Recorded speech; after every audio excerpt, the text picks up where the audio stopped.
नमस्कार, मैं हूं आपके साथ अलीम अतर और बुलेटिन में सबसे पहले बात करेंगे पानी से बढ़ती परेशानी की, क्योंकि बाढ़ ने कई जिलों को अपनी चपेट में ले रखा है और इससे जिंदगी मुश्किल में पड़ गई है।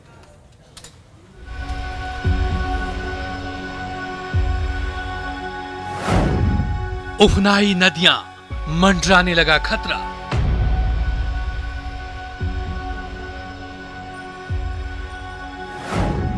गांव गांव पानी, बढ़ने लगी परेशानी।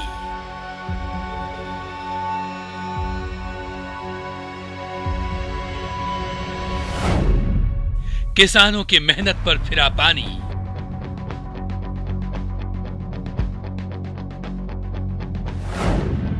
घर से सड़क तक पानी ही पानी।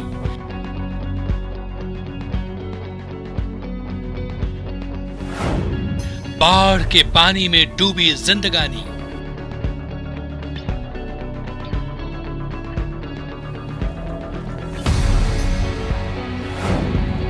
नदियों में उफान, मुश्किल में जान। और सबसे पहले हम आपको तस्वीर दिखाएंगे राजधानी पटना से बहने वाली गंगा की। आपको बता दें कि गंगा नदी इस वक्त पूरे उफान पर है, जिसकी वजह से पटना के कई घाट पानी में डूब चुके हैं। हालात तो ये हैं कि उन घाटों पर पांव रखने तक की जगह नहीं है। हमारे सहयोगी संजय ने एक घाट का जायजा लिया है। राजधानी पटना में गंगा इन दिनों उफान पर है। तस्वीरों में देखिए गंगा का जलस्तर जो है वो लगातार बढ़ता जा रहा है और परेशानी का सबब भी बना हुआ है। कई निचले इलाके हैं जहां पर गंगा का पानी जो है वो प्रवेश कर गया है। खासकर विंध्यटोली दीघा में जो विंध्यटोली का इलाका है वो बाढ़ से पूरी तरह प्रभावित है। और इस वक्त हम पटना कॉलेज ग्राउंड के पास जो घाट है वहीं पर खड़े और देखिए तस्वीरों में जो पाथवे है वहां किस कदर जो पानी है, गंगा का जो पानी है वो चढ़ के ऊपर आ गया है और पाथवे पे इन दिनों टहलना वहलना सब बंद हो गया लोगों का। और इसी पानी में पाथवे से लोग आते जाते हैं और लोग परेशान हैं। गंगा का जलस्तर बढ़ने के बाद पूरी तरीके से यहाँ पर जो गतिविधियां थी, मॉर्निंग में काफी ज्यादा लोग आते थे, लेकिन जो पानी है वो चढ़ा है, उसकी वजह से लोग अब गंगा घाटों पर आना बंद कर दिए हैं। और आज अगर राजधानी पटना के गंगा जलस्तर की बात कर लें तो गांधी घाट पर अभी भी खतरे के निशान से गंगा 41 सेंटीमीटर ऊपर बह रही है। यानी खतरे का जो निशान है उसके ऊपर अब भी गंगा पटना में बह रही है। और दूसरे घाटों में भी कमोबेश तस्वीर जो है कुल मिलाकर ऐसे ही है। गंगा का पानी जो है वो लगातार इसी तरीके से कई इलाकों में है वो फैल गया है और इसके लिए इसकी वजह से लोगों को धीरे धीरे परेशानी हो रही है।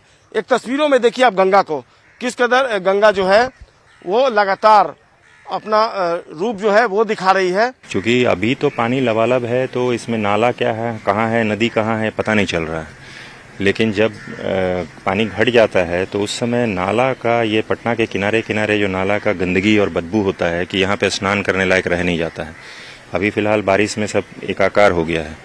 तो ये थोड़ा सा जो भी विभाग है इसका जो परिमार्जन करके इसका जो यहाँ से निकलती है, जो ड्रेनेज के थ्रू जो गंदा पानी निकलती है शहर का, उसके लिए कुछ यहाँ पे ट्रीटमेंट प्लांट वगैरह बनाए सरकार।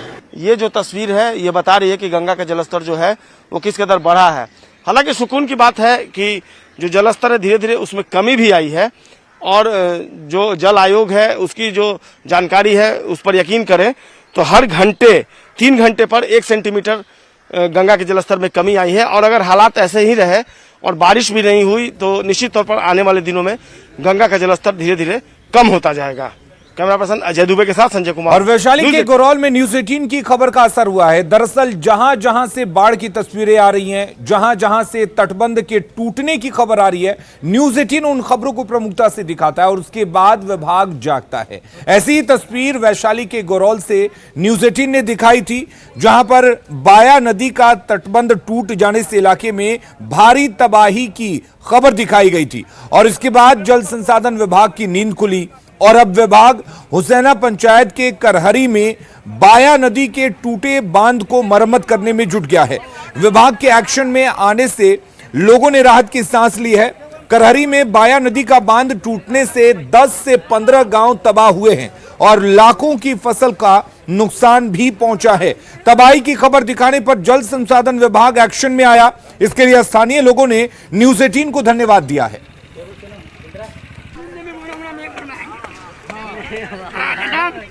जब जल संसाधन विभाग का नींद खुली है उसके बाद जो है कि ये बांध बधा रहा है। एक सप्ताह से इसके पीछे आदमी लगा हुआ है, कोई पदाधिकारी सुनने के लिए तैयार नहीं है। एसडीओ सीओ कोई नहीं। आज जो है कि एक सप्ताह के बाद न्यूज 18 के खबर प्रचार होने के बाद, टीवी सीरियल पर देखने के बाद, तब जल संसाधन विभाग का टीम आया है और आज बंधा। सबसे बड़ा योगदान हमारे न्यूज 18 के टीम का है, जो इनका खबर चला और ये सारी जन समस्या को अपने टीवी के न्यूज के माध्यम से वहाँ पर दिखाया। तब आज जाके आज जल संसाधन विभाग के एसडीओ साहब आए हैं और आज जो है बढ़ाने का काम हो रहा है। हम लोगों को विभाग की तरफ से परमिशन नहीं मिला था, शाम में कल परमिशन मिला है। आज हम लोग काम शुरू कर दिए हैं और आज शाम तक हम इसको बांध देंगे। उम्मीद किया जाए कि हम बांध देंगे और जो मजबूती का काम होगा उसको भी हम बाद में करते रहेंगे। इसको कल तक इसको पूरा मजबूत भी कर देंगे। और कटिहार में भी गंगा नदी का तांडव देखने को मिल रहा है, जहां पर भारी कटाव हो रहा है। दरअसल गंगा नदी का जलस्तर बढ़ने से आमदाबाद प्रखंड के कई गांवों पर संकट के बादल छा गए हैं। ऐसी तस्वीरें सामने आ रही हैं जो देखकर कोई भी डर जाए, क्योंकि गंगा से यहां पर भारी कटाव है। कटाव के कारण पहले ही खेती की जमीन नदी में समा चुकी है। अब कटाव तेज होने की वजह से गांव के अस्तित्व पर भी संकट दिख रहा है, जिसे लेकर ग्रामीण आक्रोशित हैं, साथ ही आंदोलन की भी चेतावनी दे रहे हैं। वहीं प्रशासन ने कटाव निरोधी कार्य के निर्देश दिए हैं। 15-20 रोज चल रहा है और अभी तक कोई ना प्रशासन आए हैं, ना ब्लॉक से कोई प्रतिनिधि आए हैं। खबर हो रहा है लेकिन वो लोग नहीं पहुंचते हैं। स्थापित हो जाते हैं हम लोग, ना कोई बैठने के लिए जगह मिलता है और ना कुछ मिलता है। अगर इसी तरह चलता है तो हम लोग सरकार के विरोध धरना प्रदर्शन करेंगे। और ऐसा नहीं है कि सिर्फ खतरा गांव पर मंडरा रहा है, बाढ़ का पानी शहरों में भी घुस चुका है। सीतामढ़ी के सर्किट हाउस की तस्वीर देखकर आप चौंक जाएंगे। सर्किट हाउस में कई दिनों से पानी भरा हुआ है और ऐसे में वहां पर आवाजाही जारी है। हमारे सहयोगी ने वहां का जायजा लिया है। सीतामढ़ी का यह सरकारी अतिथिशाला है, यानी इसे सर्किट हाउस के नाम से भी लोग जानते हैं। इस सर्किट हाउस की क्या स्थिति है आप देख सकते हैं।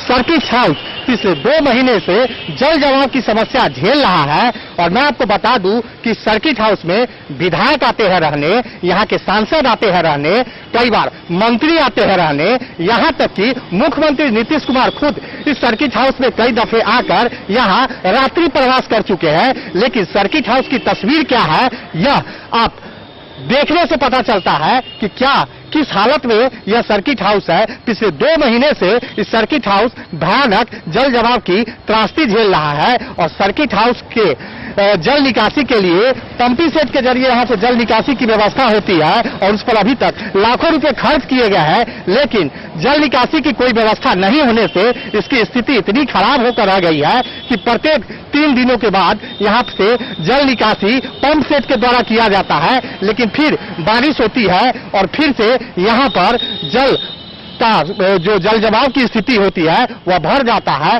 तस्वीर साफ बयान कर रहा है कि सरकारी जो संस्थान है उसकी क्या स्थिति है। तो सीतामढ़ी जो शहर दूसरे शहर है, जो निचले इलाके हैं, वहां की क्या स्थिति होगी, वहां जो रहने वाले लोग हैं वो किस तरीके की जिंदगी जी रहे हैं। तो काफी समस्याओं का लोगों को सामना करना पड़ता है और सरकारी अतिथिशाला का यह हाल है। और यहाँ पर पंप सेट के जरिए लगातार पानी निकासी की व्यवस्था होती है। बताइए कैसे करते हैं पानी निकासी की व्यवस्था? पानी तो निकालने हैं सर 4-5 दिन से, अब निकालते हैं फिर भर जाता है और चारों बगल से गड्ढा है, चारों बगल ऊंचा है, ये जमीन नीच में है, वो जो है कि अपना भर जाता है। कई बार पानी निकाले अभी तक तो 8 बार पहले निकाल चुके हैं। दिन और रात मिलाकर 8 बार और परसों से चल रहा है। कितना टाइम लगता है पानी निकालने में? पानी निकालने में से 10 से 15 दिन लग जाता है, फिर भी भर जाता है। 10 से 15 दिन लग जाता है जी। फिर पंपी सेट से देख लिया सर, पंपी सेट लगा हुआ है, अभी भी लगा हुआ है। अभी भी लगा हुआ है। क्या नाम हुआ आपका? मेरा नाम जनक दास। तो आपने देखा यहाँ के जो सरकारी कर्मी हैं, नगर परिषद के जो कर्मी हैं, उनका कहना है कि पंप सेट के जरिए पानी की निकासी की व्यवस्था तो की जाती है, लेकिन फिर से बरसात हो जाती है तो जल जमाव की स्थिति वैसे ही हो जाती है। तो सरकारी संस्थान की ये स्थिति है, तो आम लोग किस तरह के हालात में अपनी जिंदगी गुजार रहे होंगे, सहज अनुमान लगाया जा सकता है। राकेश रंजन, न्यूज 18, सीतामढ़ी। और अब बात करते हैं बिहार में बिगड़ते कानून व्यवस्था की। और बिगड़ते कानून व्यवस्था की यह खबर मुंगेर से आई है, जहां पर एक शख्स को उसके घर से बुलाया जाता है और फिर उसकी हत्या कर दी जाती है। हत्या जमीन विवाद में की गई है, ऐसा कहा जा रहा है। पूरा मामला मुंगेर के बंबर थाना क्षेत्र का है, जहां पर 5 दिनों पहले घर से बुलाकर एक युवक की हत्या कर दी गई। पुलिस ने हालांकि हत्या के 4 आरोपियों को हिरासत में ले लिया है, लेकिन अब तक युवक के शव को नहीं ढूंढ पाई है। परिजनों का आरोप है कि युवक की हत्या जमीन विवाद में की गई है और शव को डंगड़ा के जंगल में फेंक दिया गया है। पुलिस अब भी जांच के बाद दोषियों के खिलाफ कार्रवाई का आश्वासन देने में जुटी हुई है। हाथ जो है कि राजीव कुमार का है, इसमें राजीव कुमार और किशोर कुमार जो है, जय किशोर कुमार, जय किशोर यादव जो है, ये सब मिल करके साजिश कर करके, और सुरेंद्र यादव भी सब साजिश करके सब ये पहले से प्रोग्राम बना करके इसको सेटिंग किया था। और सेटिंग कर करके इसको पता नहीं पैसा दिया था या कैसे किया था वो हमें पता नहीं, लेकिन उसने जो है कि सेटिंग करके इसको बहला के ले गया। ले जाने के बाद जो है सब पहले मोटरसाइकिल से वो लोग निकल के इसको फिट कर करके रखा था कि तुम लेके आओ और हम जो है कि आगे निकलते हैं। थाना में आवेदन दिया है? हाँ, थाना में दिए। क्या कार्रवाई हुई? कार्रवाई हो रही है, खोज रही है उसको। जैसे जो हिरासत मिली उन्होंने बताया कि हमने हत्या किया, ऐसा कुछ बताया? हाँ, बताया कि हम हत्या कर दिए। अच्छा, जंगल में। कोरोना की तीसरी लहर को लेकर तमाम स्वास्थ्य सुविधाओं के दावे किए जा रहे हैं। कहा जा रहा है कि जो भी स्वास्थ्य विभाग की तरफ से किया जा सकता है वो किया जा रहा है। जो भी स्वास्थ्य केंद्र है उनको दुरुस्त किया जा रहा है, सभी तरह के सुविधाओं से लैस किया जा रहा है। लेकिन गोपालगंज से जो तस्वीर सामने आई है वो हैरान करने वाली है। दरअसल मांझागढ़ प्रखंड के भगवानपुर पिठोरी उप स्वास्थ्य केंद्र आज भी बदहाली का शिकार है। इस हेल्थ सेंटर पर सालों भर ताला लटका रहता है। स्वास्थ्य केंद्र का जायजा लिया है न्यूज 18 संवाददाता मुकेश कुमार ने। बिहार सरकार द्वारा लगातार तैयारी की जा रही है और कोविड के 3rd वेव को लेकर क्या खास तैयारी की गई है उसका एक नमूना आपको देखने को मिलेगा। मांझागढ़ प्रखंड का उप स्वास्थ्य केंद्र पिठोरी है। ये भगवानपुर का पिठोरी उप स्वास्थ्य केंद्र है और देखेंगे यहाँ पर कि जब से इस स्वास्थ्य केंद्र का निर्माण कराया गया है उसके बाद से ये कभी नहीं खुला। जो स्थानीय लोग हैं वो बताते हैं कि 15 अगस्त को और 26 जनवरी को जब झंडा फहराया जाता है तब यह खोला जाता है। यहाँ पर जो आंगनबाड़ी जो सेविका हैं वो आती हैं या फिर जो ANM है वो आती हैं। अब देखें यहाँ पर कि जो यहाँ के कमरे हैं उसमें ताला लगा हुआ है। ताले में जंग जो साफ दिखा रहा है कि यह जो स्वास्थ्य केंद्र है वो कितना कारगर होगा। यहाँ पर जो स्वास्थ्य केंद्र में आप देखें कि अंदर जो है ये कैसे सब कुछ बिखरा हुआ है और पूरे कमरे खाली हैं, टूटी हुई कुछ टेबल हैं। और ये जो स्वास्थ्य केंद्र का जो ये आंगन है आप देखें, यहाँ का जो परिसर है वो पूरी तरह से जो घास में और जो पौधों में तब्दील हो गया है। ये बताने के लिए काफ़ी है कि स्वास्थ्य केंद्र कितना कारगर होगा और यहाँ पर लोगों का इलाज होता होगा नहीं होगा। तो तब से यहाँ पर कोई आता नहीं इलाज करने के लिए? पहले आता था लोग, इसके बाद 5-6 साल से कोई नहीं आता है यहाँ पे। तो कब लोग आते हैं यहाँ पर? 15 अगस्त 26 जनवरी को बस झंडा फहराने आते हैं। बस झंडा फहराएगा फिर उसके बाद कोई नहीं आएगा। तो इलाज नहीं होता है किसी का? नहीं, यहाँ पे किसी का इलाज नहीं होता है। और यहाँ पर जो ये स्वास्थ्य केंद्र है वो स्वास्थ्य केंद्र पर न तो इलाज होता है न तो मरीजों को कोई दवाई मिलती है। और ये स्वास्थ्य केंद्र बताने के लिए काफ़ी है कि कोरोना को लेकर के सरकार की जो तैयारियां हैं उस तैयारियों का एक नमूना ये देखने को मिल सकता है भगवानपुर का पिठोरी उप स्वास्थ्य केंद्र। मुकेश कुमार, न्यूज़ 18, गोपालगंज। और बिहार में सीबीएसई के 10वीं परीक्षा परिणाम को लेकर विरोध जारी है। दरअसल कई जगह से पूरे रिजल्ट में धांधली के आरोप लगाए जा रहे हैं। कांग्रेस विधायक और कांग्रेस विधायक दल के नेता अजीत शर्मा ने भी सीबीएसई के 10वीं के परिणाम में धांधली का आरोप लगाकर मुख्यमंत्री से इस पूरे परिणाम की जांच की मांग की है। माननीय मुख्यमंत्री, आपके शिक्षा मंत्री बहुत संवेदनशील हैं, उनसे आग्रह करिए या उनको निर्देश दीजिए कि इसकी जांच कराएं कि ऐसा क्यों हो रहा है, और जांच करा के जो पदाधिकारी इसमें लिप्त है उन पर कड़ी से कड़ी कार्रवाई करिए। क्योंकि गरीब माँ बहन के बच्चे बच्चियां कहां से पैसा लाएंगे 25-30 हजार। और रुक करेंगे इस वक्त एक बड़ी खबर की। बड़ी खबर इस वक्त समस्तीपुर से आ रही है, जहां पर पूर्व मुखिया को गोली मारी गई है। दरअसल पूर्व मुखिया पंचायत में गए हुए थे और उसी दौरान गोली मारी गई है। मुसरी घरारी की बकरी की यह घटना है। शशि झा की हत्या से लोग भड़के हैं। मुसरी घरारी में चक्का जाम किया गया है, बाजार को भी बंद करा दिया गया है और इस पूरी घटना के बाद लोगों में काफी गुस्सा है। बड़ी खबर इस वक्त समस्तीपुर से, जहां पर पूर्व मुखिया की गोली मारकर हत्या कर दी गई है।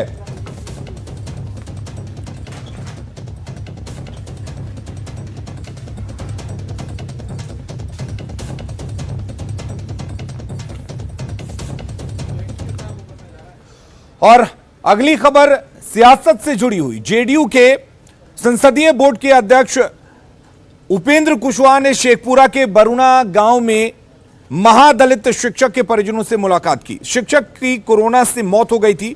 उपेंद्र कुशवाहा ने कहा कि पूरे देश में बिहार ऐसा पहला राज्य है जहां कोरोना से मौत होने पर परिजनों को 4-4 लाख रुपए मुआवजा दिया जा रहा है। सरकार के विकास योजनाओं को आम लोगों तक पहुंचाने के लिए कार्यकर्ताओं के आगे आने की कुशवाहा ने अपील की है। सरकार के द्वारा जो कार्यक्रम या जो योजना उन जरूरतमंद परिवारों के लिए चलाई जा रही है, उसका लाभ सुनिश्चित करवाना, उसमें कहाँ कोई कठिनाई हो रही है, आम लोगों की और कोई शिकायत हो उसको सुनना, जानना और सब लोगों से फीडबैक लेना, यही मकसद है। बिहार में पंचायत चुनाव कराने की तैयारी की जा रही है और सरकार खुद को पूरी तरह से तैयार भी बता रही है। पंचायती राज मंत्री ने कहा है कि वक्त पर चुनाव कराए जाएंगे और तमाम तैयारियां पूरी कर ली जाएंगी और तिथि भी जल्द ही घोषित कर दी जाएगी। चुनाव की भी तैयारी हो रही है कि किस तरह चुनाव की प्रक्रिया पूरी की जाए, जल्द से जल्द चुनाव की घोषणा भी हो, इसके लिए राज्य निर्वाचन आयोग तैयारी कर रहा है। और बिहार विधानसभा के अध्यक्ष विजय सिन्हा ने इस सत्र को ऐतिहासिक बताया और कहा कि इस सत्र में कई ऐतिहासिक फैसले लिए गए। हालांकि सत्र छोटा जरूर रहा, लेकिन सत्र को ऐतिहासिक बताया गया। आपको बता दें कि उन्होंने कहा कि पहली बार विधायकों के सभी सवालों का जवाब मिला। पहली बार सदन की कार्रवाई का सोशल मीडिया पर प्रसारण हुआ। विधानसभा कोविड डेस्क की स्थापना की गई। साथ ही उन्होंने बताया कि अगर कोरोना कंट्रोल में रहा तो 15 अगस्त के बाद शताब्दी समारोह का संबोधन कार्यक्रम होगा। वेबकास्टिंग के साथ साथ यूट्यूब और फेसबुक लाइव भी प्रसारण हमने शुरू किया। ये पहली बार 17वीं विधानसभा के अंदर कि यूट्यूब और फेसबुक लाइव पर प्रसारण। कोरोना काल में माननीय सदस्य सभा सचिवालय के कर्मी, मीडिया के लोग एवं उनके परिजनों के लिए विधानसभा में कोविड हेल्प डेस्क की स्थापना हम लोगों ने कराया। और पटना से कोलकाता को जोड़ने के लिए एक अहम सड़क बनाई जा रही है और यह सड़क जमुई से होकर गुजरेगी। आपको बता दें कि जमुई से अगर यह सड़क होकर गुजरती है तो जमुई में कई तरह के बदलाव भी होंगे। आपको बता दें कि 6 लेन पर लगभग 21,000 करोड़ की राशि खर्च होने वाली है। भवन निर्माण मंत्री और जमुई जिले के प्रभारी मंत्री अशोक चौधरी ने बताया कि इस सड़क मार्ग से जमुई ही नहीं, शेखपुरा जिले के लोगों को भी फायदा होगा। केंद्र और राज्य सरकार की मदद से इस सड़क का निर्माण होगा। 6 लेन सड़क मार्ग का निर्माण काम जल्द शुरू किया जाएगा। कि 21,000 करोड़ का ये योजना जो है, ये जो पटना से वेस्ट बंगाल कलकत्ता को कनेक्ट करेगी और ये हमारा पटना, बिहार शरीफ, सिकंदरा होते हुए ये वेस्ट बंगाल जाएगी। ये नई लेन है, 5 साल में इसको कंप्लीट होना है। तो ये पूरी तरह से हम समझते हैं कि जमुई के लिए एक नया सौगात है। सीतामढ़ी के विधायक मिथिलेश कुमार ने एक बार फिर से विवादित बयान दिया है। दरअसल ये बयान जातीय जनगणना को लेकर दिया गया है। उन्होंने कहा है कि जातीय जनगणना अगर होती है तो ये देश को कमजोर करेगा और उन्होंने जातीय जनगणना से पहले देश में मुस्लिमों की बढ़ रही जनसंख्या की गणना कराने की भी मांग की है। तुच्छ वोट की राजनीति से के लिए राष्ट्र को विभाजित करने का ये साजिश है और मेरा तो स्पष्ट मानना है कि संगठित हिंदू समर्थ भारत।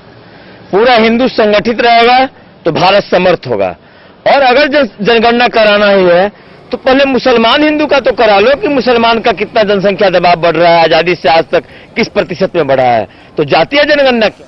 और देवघर पुलिस को एक बार फिर से साइबर अपराधियों के खिलाफ बड़ी सफलता मिली है और इस बार देवघर पुलिस ने 15 साइबर अपराधियों को गिरफ्तार किया है। ये सभी साइबर अपराधी काफी शातिर थे जो लोगों से बड़ी बड़ी ठगी को अंजाम देते थे। आपको बता दें कि जिले के पतरडा, पतरोल और कुंडा थाना क्षेत्र में छापेमारी में ये 15 साइबर अपराधी गिरफ्तार हुए हैं।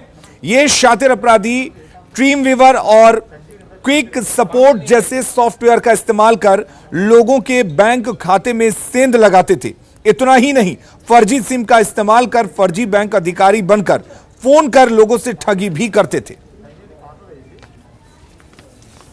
36 SIM card, ATM card 15, passbook 4, chequebook 4 और लैपटॉप 1 बरामद हुआ है। और इसमें से अभियुक्त तो किशोर कुमार दास पूर्व में नगर थाना कांड संख्या 1007-15 में पहले से आरोपित रहा है। और झारखंड में रेमडेसिविर की कालाबाजारी का मामला एक के बाद एक सामने आ रहा है। इस बार मामला बोकारो से सामने आया है जहां पर सेक्टर 4 स्थित एक अस्पताल पर यह आरोप लगा है। दरअसल शिवम अस्पताल पर 58 वायल की गड़बड़ी मामले का आरोप लगा है और इसको लेकर सेक्टर 4 थाने में एक केस भी दर्ज कराया गया है। इससे पहले शहर के 3 अस्पतालों देवांश, वेलमार्क और सिटी केयर अस्पताल के खिलाफ 3 अलग अलग थानों में मुकदमा दर्ज कराया गया था। कोरोना की दूसरी लहर के दौरान शिवम अस्पताल को 70 वायल रेमडेसिविर आवंटित किया गया था, लेकिन अस्पताल की ओर से 12 इंजेक्शन मिलने का पेपर दिखाया गया है। 70 वायल रिसीव किए ही नहीं। खैर, ये तो जांच का विषय है, लेकिन हम ये जरूर कहना चाहेंगे पूरे कोरोना काल में शिवम अस्पताल निस्वार्थ और सेवा भाव से काम किया और करता रहेगा। कुछ नंबर जैसे कि उन्होंने क्रय विक्रय का लेखा जोखा देने में असमर्थ थे और जितने वायल खर्च किए गए हैं उतना खाली वायल नहीं दिया गया है। यही अनियमितता के आधार पे उन पे कांड दर्ज किया। अगली खबर दानापुर से है जहां का शिवम कॉन्वेंट स्कूल उस वक्त रण क्षेत्र में तब्दील हो गया जब स्कूल के संचालक और अभिभावक आपस में भिड़ गए। दरअसल अभिभावक स्कूल में शिकायत लेकर पहुंचे थे। उनका कहना था कि रिजल्ट में गड़बड़ी की गई है। 10वीं के रिजल्ट में गड़बड़ी की शिकायत लेकर जब छात्र के अभिभावक स्कूल पहुंचे तो स्कूल संचालक मंटू शर्मा और उनके पुत्र ने बाउंसरों के साथ मिलकर अभिभावकों की पिटाई शुरू कर दी। इसके बाद गुस्साए अभिभावक ने मंटू शर्मा के बेटी की भी पिटाई कर दी। तस्वीरों में आप देख सकते हैं जो शख्स काले शर्ट में है वो स्कूल संचालक मंटू शर्मा का बेटा है। देखिए किस तरह से बीच सड़क पर वो अभिभावकों की पिटाई करता हुआ नजर आ रहा है। पिटाई से अभिभावक भी गुस्से में आ गए और फिर अभिभावकों ने संचालक के बेटे को पकड़ लिया और उसकी जमकर पिटाई कर दी गई। जानकारी के बाद बेउर पुलिस मौके पर पहुंची और मामले को शांत कराया। इस पूरे मामले में दोनों पक्षों ने बेउर थाने में लिखित शिकायत दर्ज कराई है। मामला बेउर थाना क्षेत्र के हरनीचक का है।